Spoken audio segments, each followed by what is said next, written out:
All right, welcome, ladies and gentlemen. This is Mr. Schwartz. Welcome back to my channel. Welcome to another live stream. It's very, very bright outside. I apologize for that. Not much I can do about that.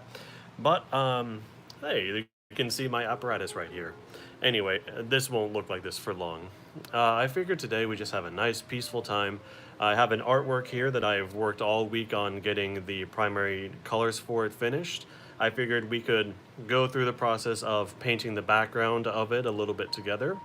And then while that one's drying, we'll actually be doing something different than just you watching me, like watching Princess Yue while I just blow dry it dry. So let's get this camera turned around.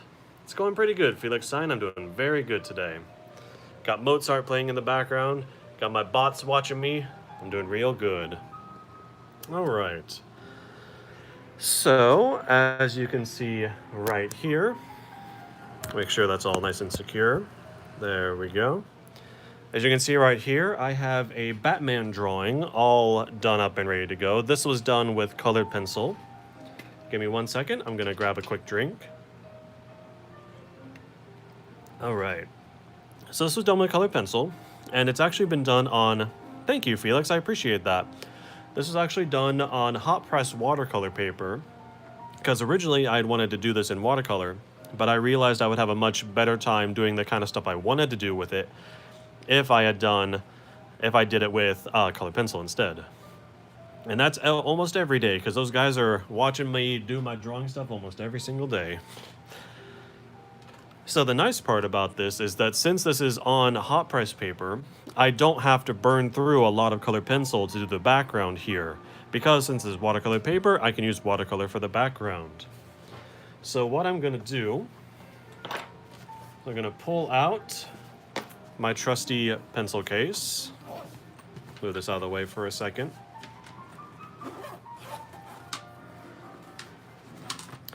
As you can see, I love me some mechanical pencils.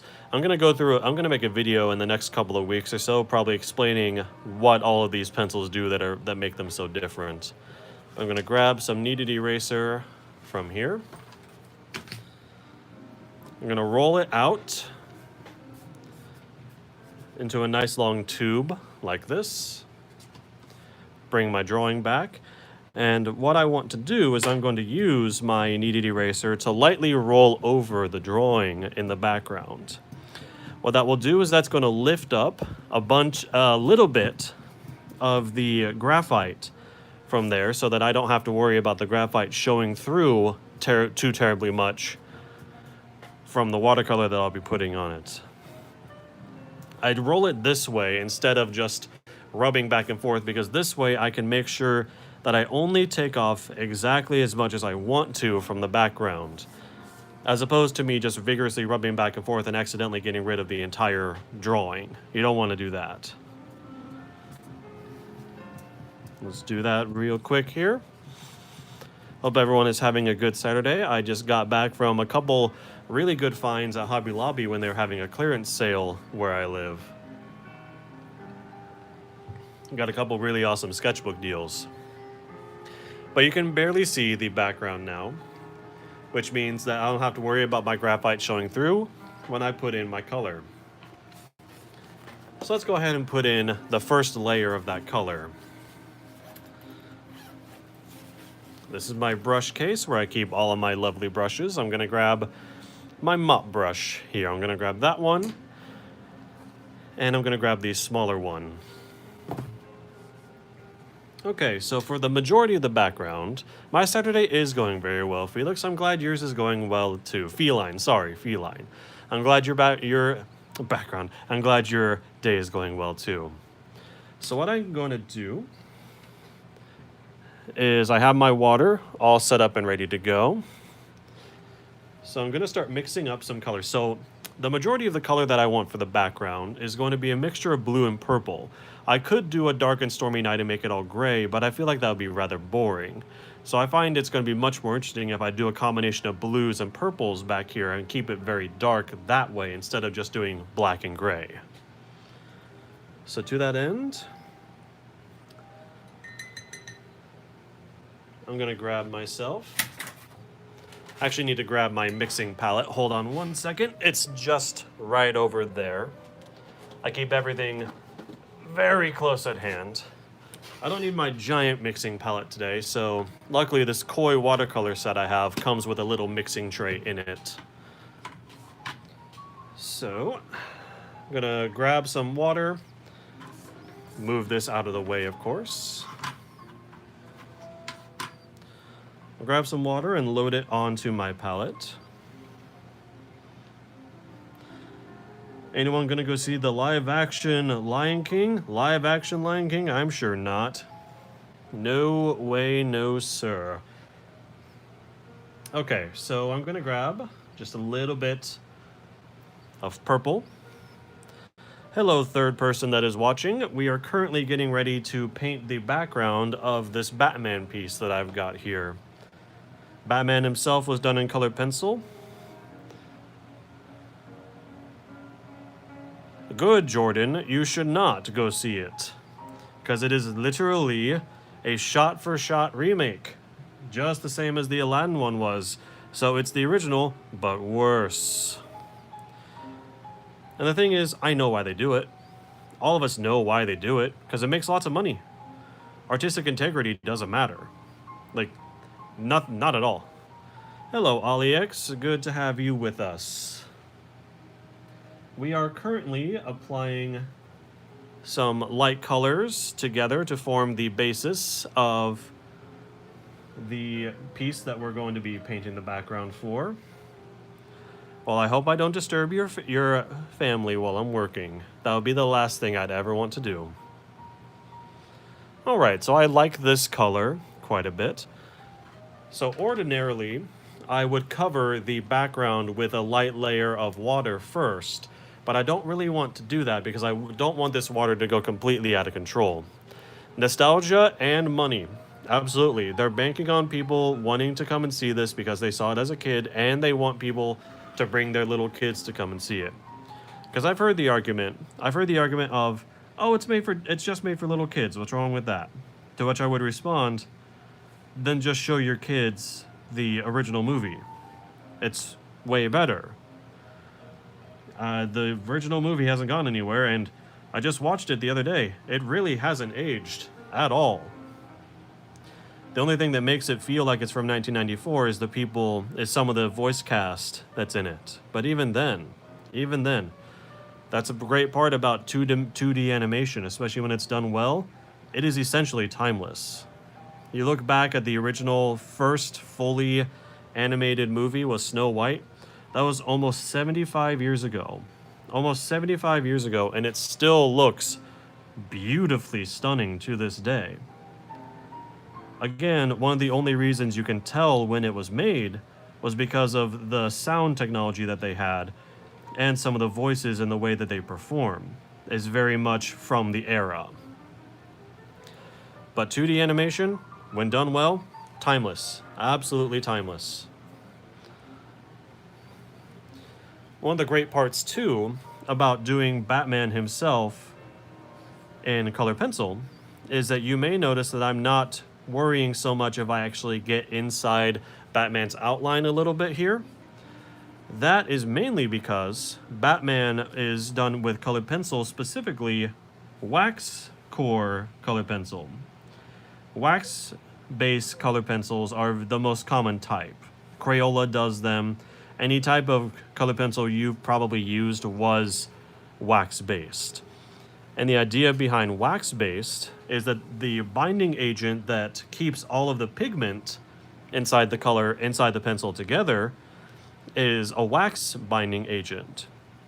And if we know anything about wax, it's that it resists moisture very, very well.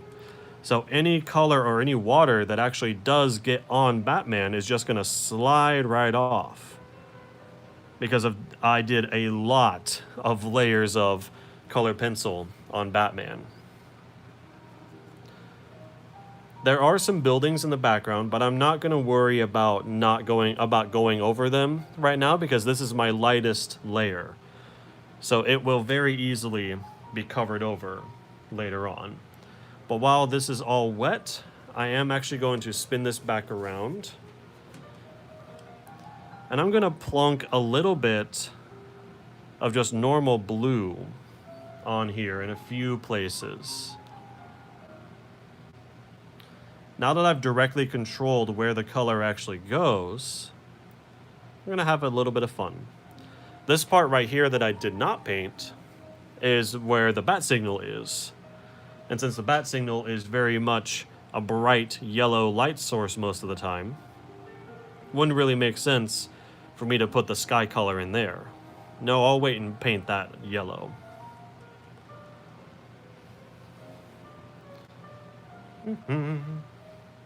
Hopefully the music isn't too loud for you guys. If it is, feel free to let me know and I can turn it down.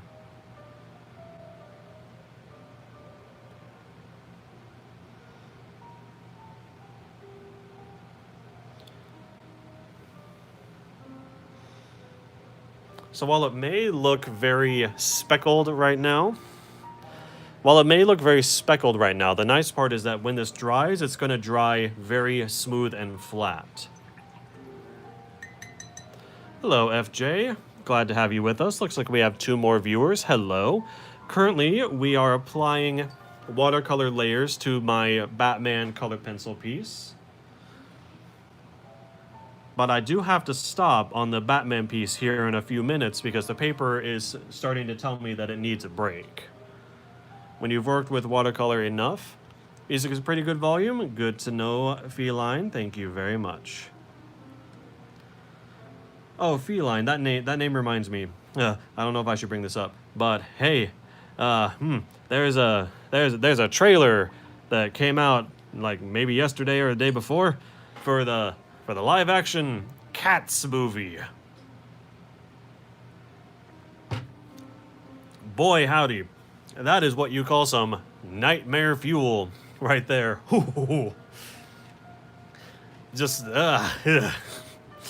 Cats, if you don't know, is a Broadway musical where the people are dressed up like cats, but instead of just dressing them in costumes for the live action movie, instead of dressing them in costumes, they instead like warp them into looking like human and cat hybrids and not doing it very well, and the way that they move just kind of makes them look like untethered string puppets, and it's ugh.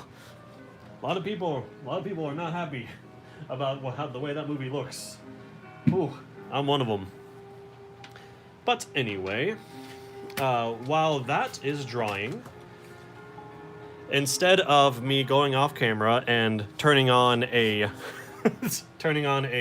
blow dryer, a hair dryer to dry that faster, I'm actually going to take this time to do a little bit of a tutorial for you using one of the little sketchbooks that I got during the sale. This is a normal Strathmore recycled sketch paper sketchbook, but it's a very elongated size. It's very odd. I've been trying to figure out what I can do with it, and I finally figured out, hey, one thing I can do is teach all of you how to draw anime or comic book style eyes. I thought that'd be a fun thing to do. So what I'll do is I will move the stuff out of my way. I will get on my sketching glove. This is just a glove that digital artists will use in order to animate or draw on a tablet without their fingerprints or sides of their hands registering or smudging up the digital surface. I use it because this allows me to actually have some airflow to my hand so it doesn't get really hot and sweaty, but it also allows my hand to glide across the surface of the paper with minimal smudging to the paper and to my hand itself. I agree, FJ. The feeling I got from watching that trailer was just kind of made me feel a little bit unclean. Just a little bit unclean. Not because anything was distinctly, like, obviously wrong or offensive about it. It rides that uncanny valley. The uncanny valley where something is very, very close to being lifelike, but is just slightly off. And it triggers feelings of revulsion and do not want within the viewer. Alright, so I'm activating my kneaded eraser right now. Let's just pop in and tuck in for a little bit of a tutorial. So I'm going to adjust. There we go. Got a little bit of a mishap there. There we go. Just gonna adjust here for a second. I'll have to adjust that back when the Batman drawing is dry. There we go. Okay.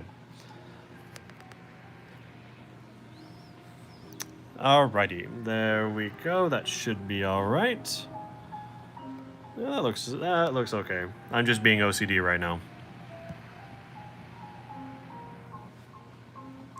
Oh, did you also like that in the Cats trailer they made Rebel Wilson Garfield the cat? Like 100% they just made her Garfield the cat. Sure didn't escape my notice. Okay, so we're gonna draw some anime eyes, and we're gonna start with drawing female anime eyes. So one mistake that a lot of artists, especially younger artists, will make when it comes to drawing eyes is they will start by trying to draw the actual eye. And by that I mean they'll draw what they believe is the eyeball shape and then try to make it work, but most of the time it doesn't. So here is my advice to you. The first thing you should do is actually start off with a rectangle. This rectangle will contain the entirety of the eyeball, or the entirety of the eye that you're going to be drawing. Now, most of the time, the eyes, the right and left eye, are going to be about one eye width apart from each other. So if we look right here, this is how wide this eye is. So if I were to track it over, then I would be able to then mark and draw in not only where the other eye needs to start, but how large it should actually be as well. That's one good rule of thumb that you can learn. Eyes, no matter how big they are or how anime they are, for the most part, if they're looking straight at you, should be one eye width apart. Obviously, when you go into 3/4 view and side view, that changes and is different. But this is a good rule to remember. So right now, what you want to do is just try to get... thank you, Feline. I think this is a good one for a lot of people to learn. So what I can do right now is I just want to try to make these boxes look about the same. Because right now I'm not drawing eyes, I'm drawing boxes. The best way to set yourself up for success when learning to draw anything is to break it down into simple shapes and tell yourself, I am not drawing a body, I'm drawing a square. I am not drawing a hand, I'm drawing 3 squares stacked on top of each other that will eventually form a finger. Or I am drawing a tube and then turn it into an arm.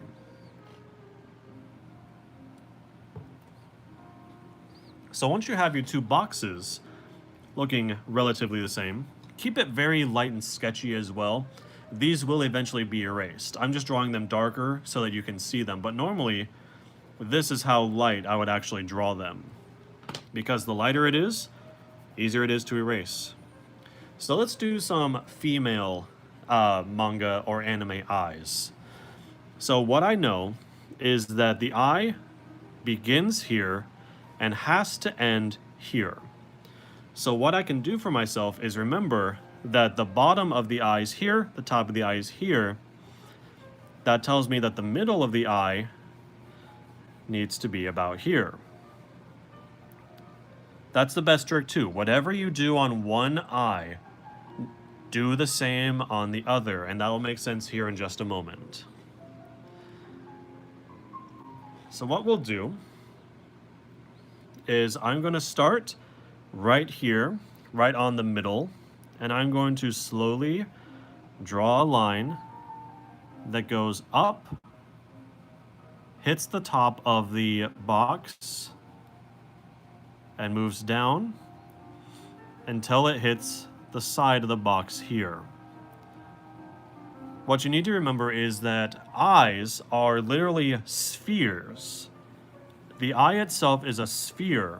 It's a ball. That's why it's called the eyeball. It is a ball that the eyelids are wrapping around.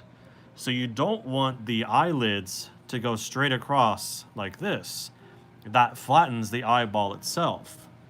Rather, to make it look like it's moving across a 3D space, you tilt and warp the straight line around the rounded object.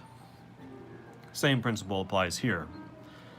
So since I did this one line on the left eye, it'd be very tempting for me to go forward and finish this eye and then try to do this one. That's where you come across the infamous the other eye problem, where someone can draw one eye really well, but not the other one. Well, a way to get around that is to break it down into single steps and repeat this same step on the other eye right away. Don't finish this eye first. Rather, draw the next one over here on the right before you do anything else.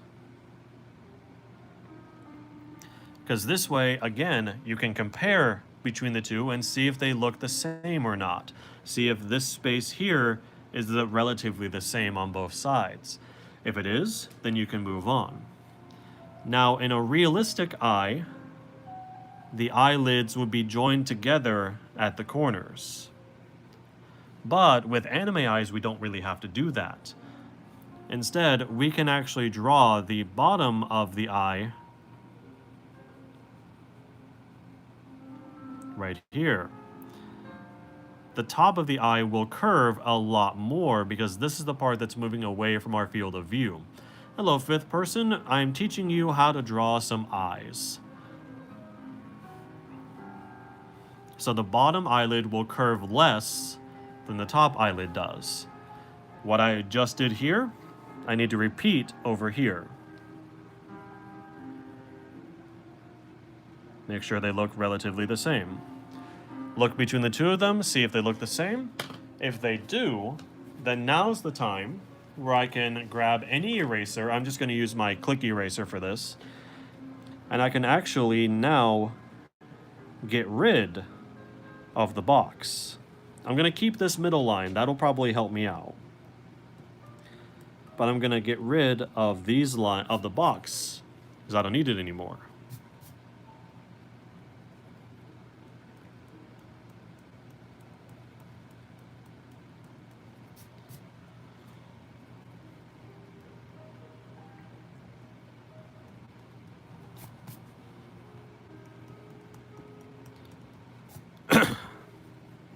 Excuse me.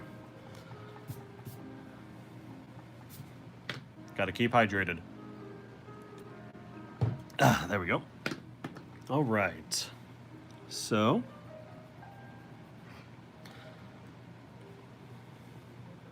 with that being done, I'll also erase this here in the middle. I'm not drawing a mystical third-eyed person. That's for another video.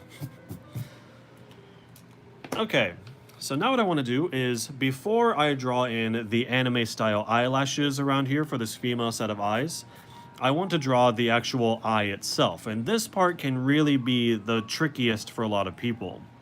The only thing that I can think of to tell you is you need to figure out what direction your character is looking, and then make sure that each eye individually is looking in that same direction, and try to put them proportionally in the same spot of the eye.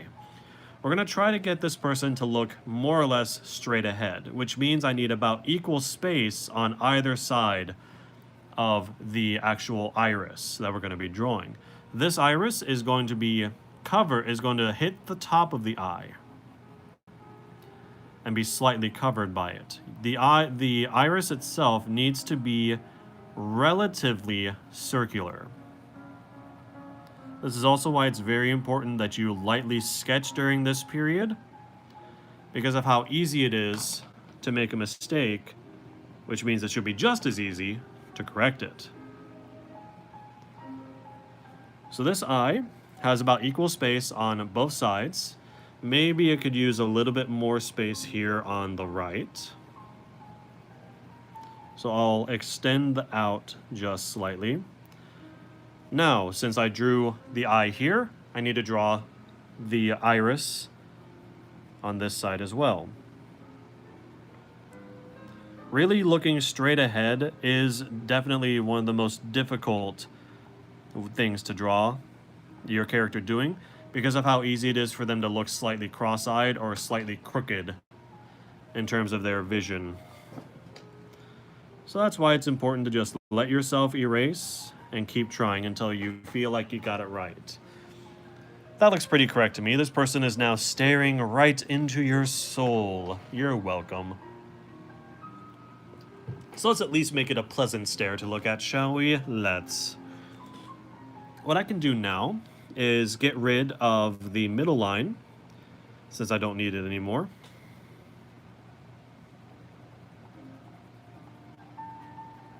There we go. Alrighty. So now let's actually drop in the eyelashes, and then we'll finish off the eye inside, and then we'll check and see if the Batman drawing is ready for another layer of watercolor in the background. So for eyelashes, another common mistake that people will make is that when they're first drawing eyelashes, they will draw them just kind of like this, just kind of like sticks that are radiating out from the eyelid itself. You will have to excuse the loud barking. Our door just rang and we have a guard dog. We have a very dedicated guard dog who wants to alert us whenever anyone comes anywhere close to the door. But what I will do first is actually thicken out the upper eyelid and make it wider as it gets out to the left-hand side.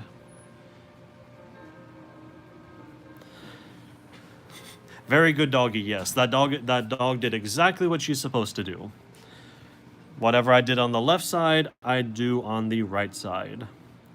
FJ, if you've seen any of my previous streams, you'll know that dog, too, also really likes to interrupt me and let me know that she needs to go OUT. I can't actually say what that spells, because then she will interpret that as me inviting her to go to that place. For female eyes, you'll want the upper eyelids to be very thick. Male eyes, if we get to them, will be a little bit thinner, a little bit skinnier. We can also apply, so skinny here near the middle, thicker when it gets to the middle, and then maintains that thickness until we get to the outside.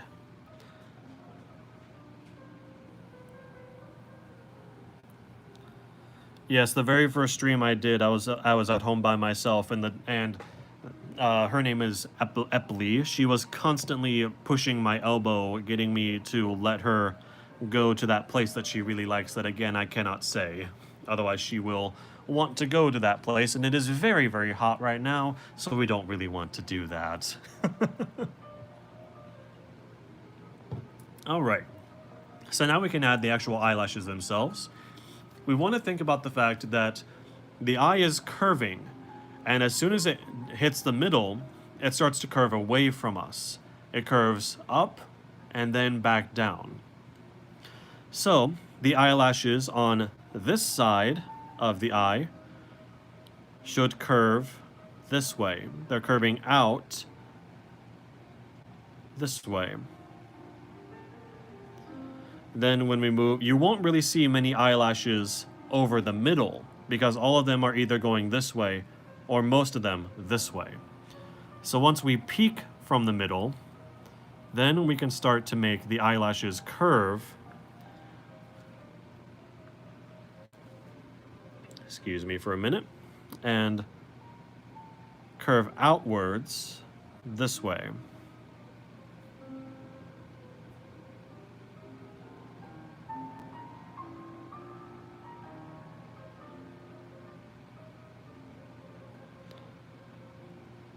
Just like that. I'm gonna grab an eraser real quick. I'm gonna grab my smaller click eraser and erase out that part that I no longer need.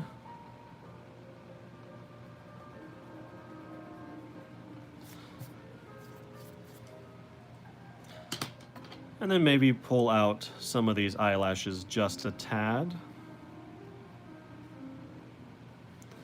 just like that. And before I move on, I need to do the same over on this eye. So I'll have a few lashes coming in just like that. Peaks across the middle. Extends out.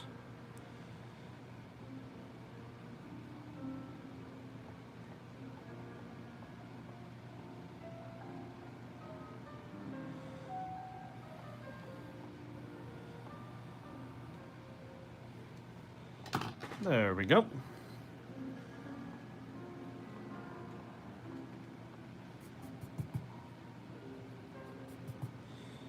All right, so we are almost finished up here. So the next thing that we can do is come to the bottom eyelid and have just a few indications of where the eyelashes are on this one. Again, keep it very small on this one. Don't indicate a lot of eyelashes on the bottom lid. And in fact, I'm actually going to skinny up the bottom eyelid just slightly. Looking a bit too emo for my particular tastes for this drawing. There we go. So again, just a few small lashes on the bottom. Don't overdo it, otherwise your person will look a little bit strange. All right, so now this person's been staring at you the whole time with a blank, soulless gaze that stares right into the abyss. So let's actually apply a little bit of actual expression to this character. So what I'm going to do first is I am going to draw the pupil. And the pupil is the black part of your eye.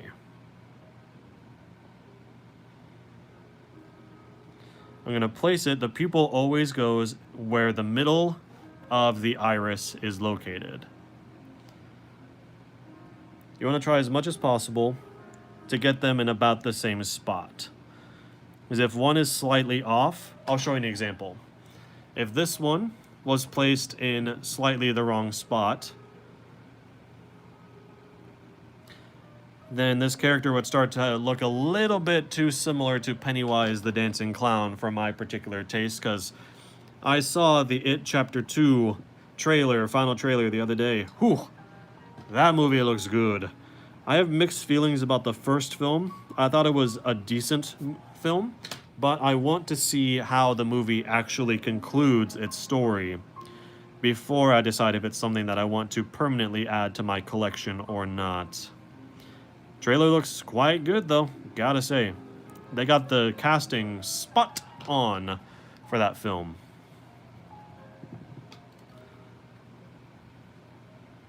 I also don't mind at all showing you that I do have to erase and revise things. That trailer looks very, very good, FJ. I very much agree with you. But I've seen a fair amount of artists who almost seem nervous. There's a trailer for Mulan. Well, the live action one. Can't say I saw it. Cannot say that I've seen that trailer, and honestly, I don't really care to. Because from what I've learned, from what I know about it anyway, there's not going to be a Mushu in the movie because they're keeping it realistic. To which I just say, give me the animated film any day. Mulan's awesome in that movie.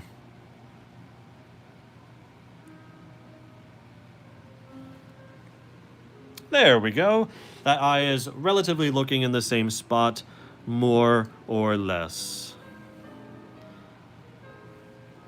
Okay, so what we can do now is my little trick for making her not look permanently shocked is to actually draw a shadow that will extend around the eye itself. Because the outside of the iris is very dark anyway. And I can shade that whole thing in.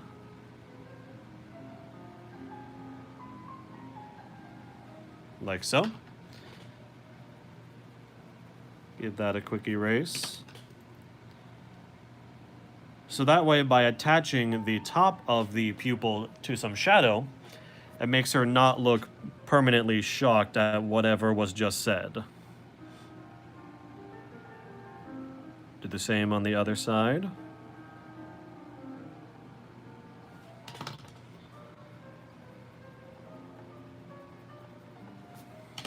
Erase that out.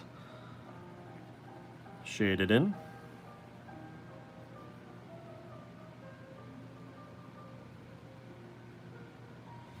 Just like that.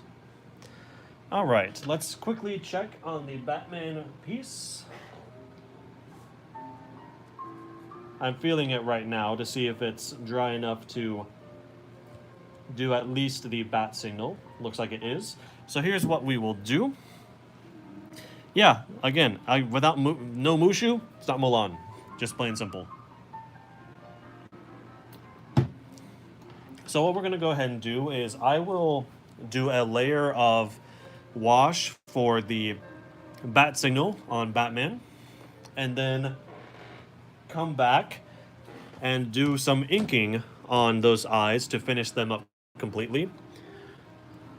And then I think we will call this stream good. Thank you very much, FJ. I appreciate that. All right, so the background is relatively dry. Dry enough for me to confidently work inside this area anyway. Do not worry, this part will not take very long.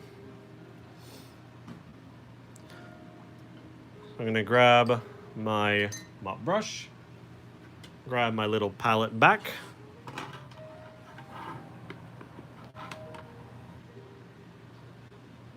and there we go. I will mix up a little bit of neon yellow.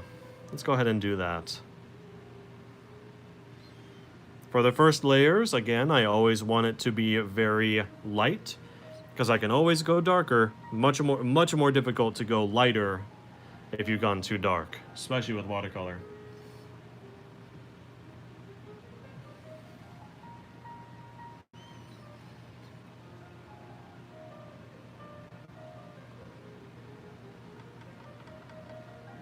So I'm going to start with a base of neon yellow. And then sort of temper it down a little bit with a little bit of yellow ochre.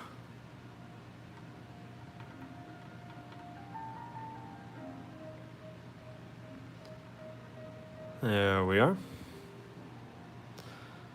I'm glad to hear it, Feline. That means a lot to me. And that technique that I showed you is actually something that I had to teach myself. So I'm very glad to pass it on to someone who will take it and learn from it. That makes me really happy. Oh, while I'm doing this, by the way, you want to know a fun fact about the live-action Lion King? Because I'm really curious to see just how much of a train wreck it turns out to be. Yeah, if you have not seen it, you know the scene in the original Lion King where the "Can you feel the love tonight?" where the two characters are singing to each other, or like, I guess they're singing in their mind.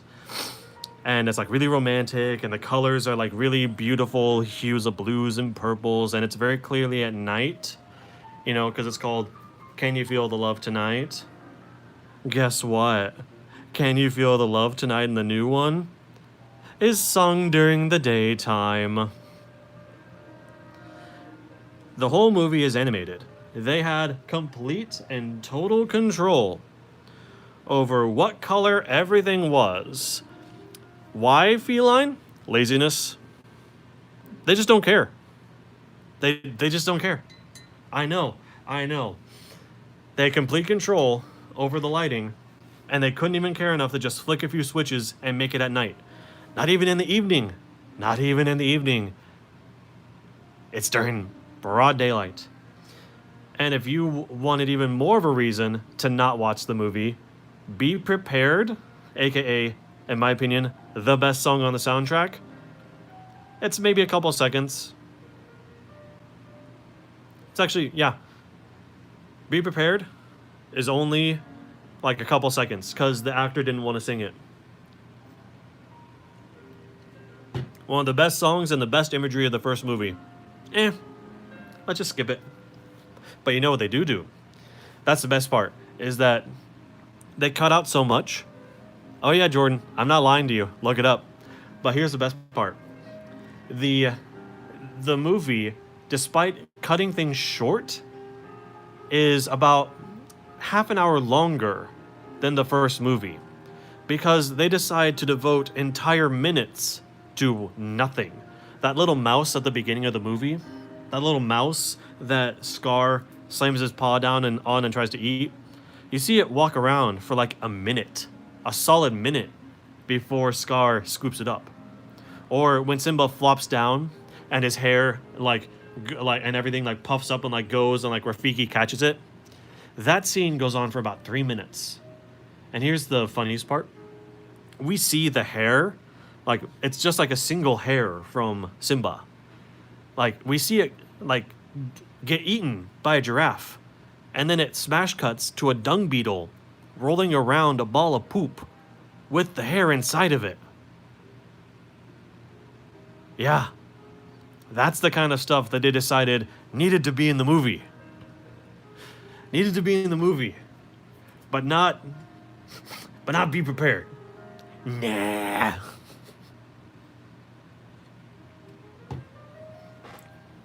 It makes it sound like I've seen the movie. I actually haven't. I just watch a lot of people that do watch these movies so that we don't have to.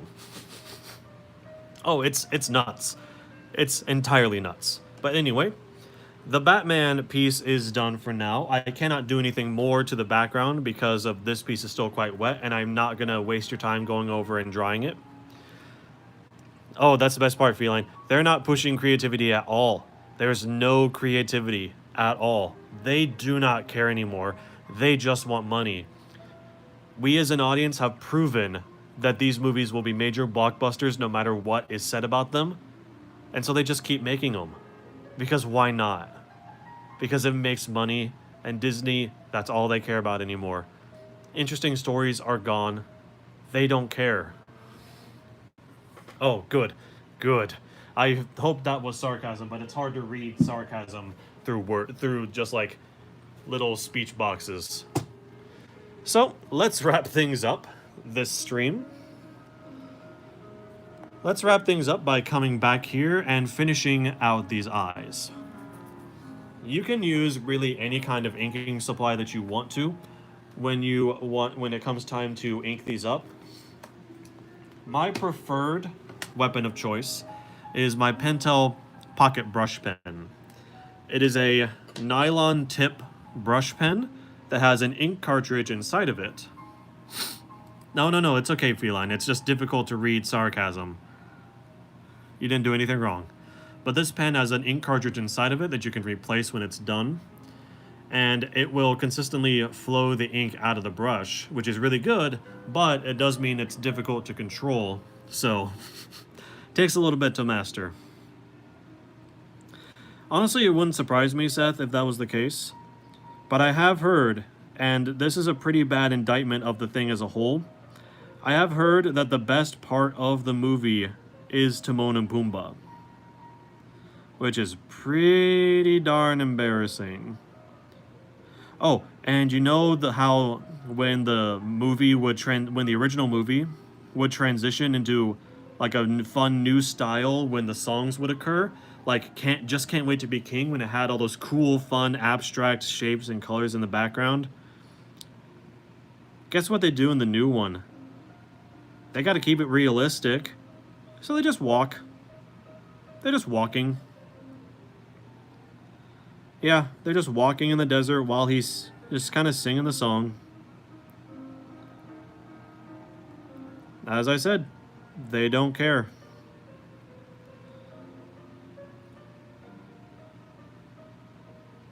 And if they don't care, I sure as heck won't either.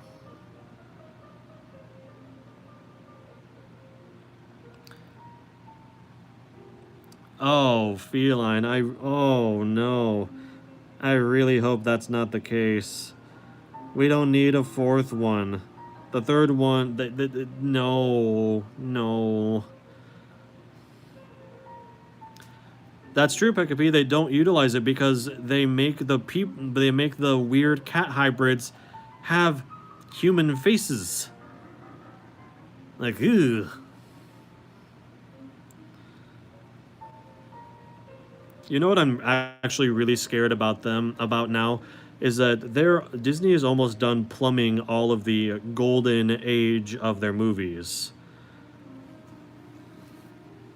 I hope they don't either, Feline, but Disney's almost done with their golden age of films, which makes me really scared for the fact that they're going to be coming for my favorite era of Disney next, which was the era of like the early 2000s. I want the movie to flop too, Lyric, but unfortunately we all know it's not. We all know it's gonna make $1 billion because they always do. In my opinion, Beauty and the Beast is one of the most insulting films that Disney could have made, and it made $1 billion. I don't know how much Aladdin's made. Probably made a lot. It's The Lion King. Disney just has people in their pocket. But here's what I'm scared about. My favorite era of Disney is actually the early 2000s. Many consider it to be the dark age of Disney. But that's when... Oh, that's what I was actually talking about. Is that the era of Treasure Planet, Atlantis, Emperor's New Groove, Lilo and Stitch. Those are some of my favorite films from Disney because they're so experimental and so different. Is Disney going to come for those next? Probably. They're probably going to come for them next, and that makes me very, very afraid. But also, we got another origin movie coming out this December, I think. You remember how Maleficent took the character of Maleficent and made her sympathetic and, like, gave her a tragic, relatable backstory? Well, they're doing that same thing, but with Cruella de Vil. They're going to show us what Cruella de Vil was like before she was Cruella de Vil. And if they try to take the Maleficent route and make her sympathetic, you can't make someone who wants to murder puppies to make a coat out of them sympathetic. You can't do that. Ugh. I mean, they're probably gonna try. It just ain't gonna work. That's what makes me very, very sad for the future of Disney. Because they're gonna keep plumbing the depths. They're gonna keep plumbing it because it's making them money. Ugh. Where's the creativity? With Disney, it's gone. And movies that are actually really creative and really inventive don't make money.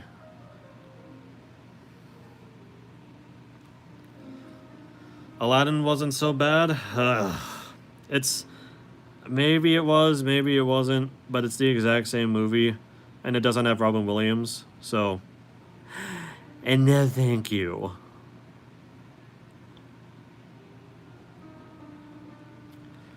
Yeah, I didn't even know that Jasmine had a song in that movie. I do think it was really funny that apparently in the film she, like, during her female empowerment song, she, like, Thanos'd people into dust around her, I guess. I'm sure it was just, like, figurative, but that's really funny to me.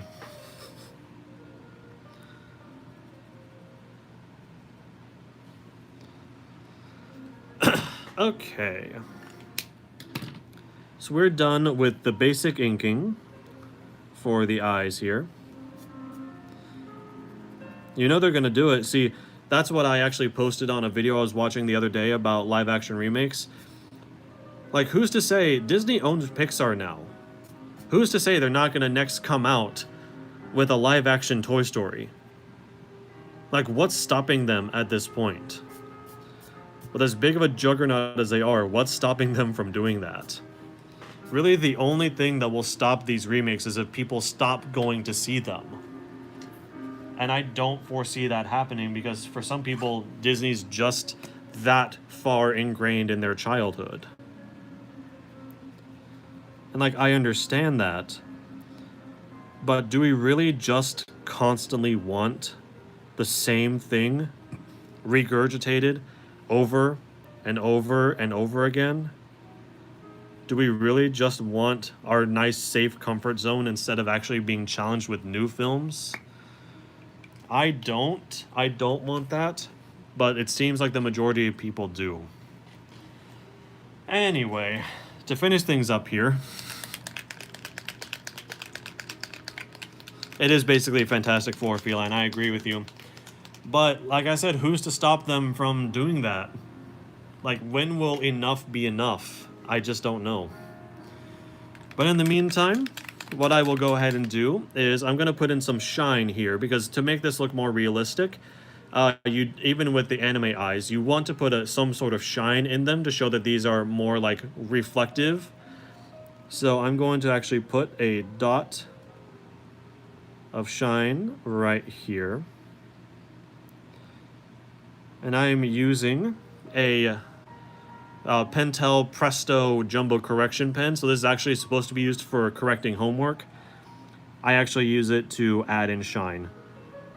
Find that it works quite well for that. That's what I mean, is like Atlantis the Lost Empire, Emperor's New Groove, Treasure Planet, Lilo and Stitch. Those were all wonderfully original stories, and I don't want Disney to just plumb the depths again. I want that kind of creativity to come back. Oh, one thing I will say really quick is that the shine should actually be on the exact same place on both of the eyes. Don't mirror them. You'll see just how much of a difference though that shine makes for you. And the last thing I'll actually do is I will drop in the eyelids, which are going to be the little shadowy area where the eyelid actually retracts up when you open and close your eyes. The more open the eye is, the less of this you will see.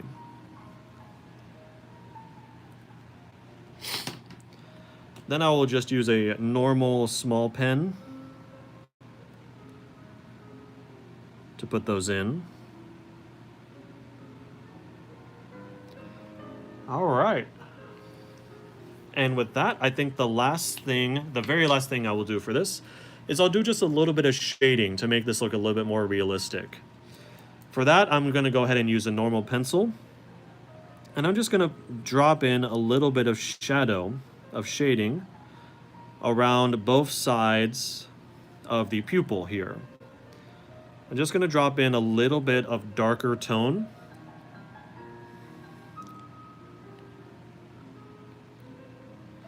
I agree. I mean, to be fair, they did take Aladdin and they did take Little Mermaid and they put them in a TV show setting back in the 90s. I thought those were pretty good. I don't mind a TV show that continues the adventures of the characters, but I don't want to see the exact same character again. I don't want to see the exact same story again.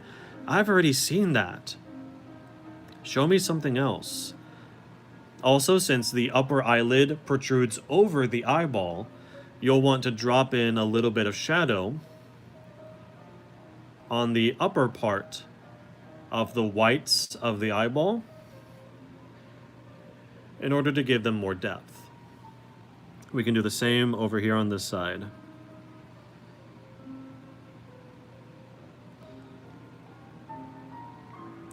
That's honestly why I believe anime in Japan and animation in Japan is kicking America's metaphorical rear ends right now, because there's a lot of fantastic original stuff coming out from Japan, and it's killing it over there. Japan is really owning the original animated content right now, and it used to be no contest between them and Disney, but now it's starting to swing the other way for me personally.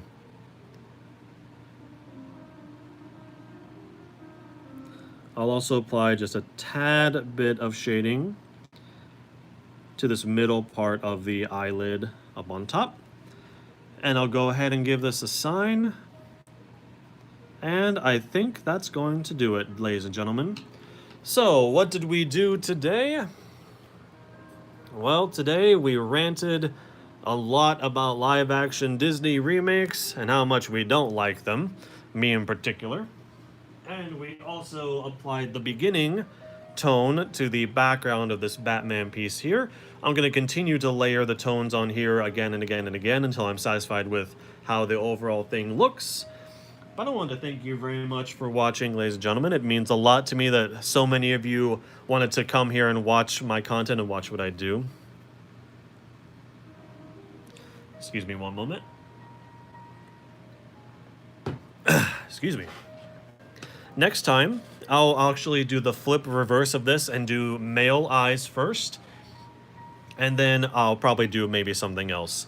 I'm definitely going to do another tutorial about male anime eyes next stream, and then do probably another just character study.